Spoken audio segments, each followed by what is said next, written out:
Hello guys and welcome to the best online tutorials channel. My name is Morris and in today's video I'll be showing you how to make a thumbnail in Canva.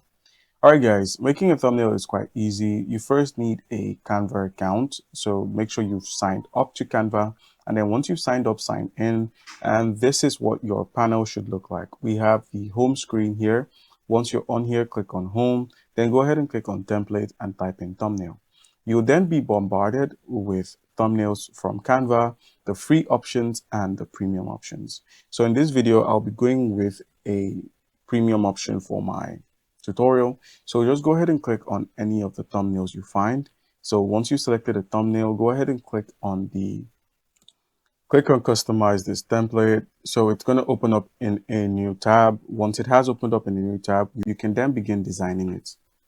All right, guys. So to start designing, just go ahead and customize the text, the colors, and most times the subject. If you have a, 3D cutout of yourself or a cutout of yourself, you can simply replace it here with this image. So you could just place your image over this and you'd have your specific image uploaded to your design.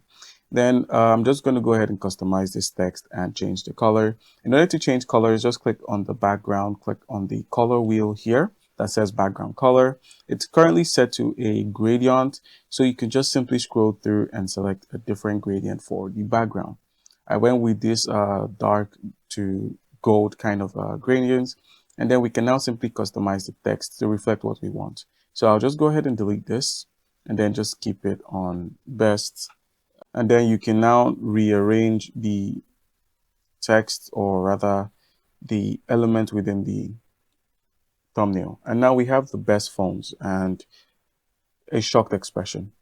All right, guys, so that's it. Once you're done, click on the share at the top right corner and click on download. And then you can now attach this to your YouTube Creators Studio. You can attach it to your video and simply upload to YouTube and you're done. So guys, comment down below if you have any questions. Don't forget to leave a like and subscribe for more content like this. Thank you.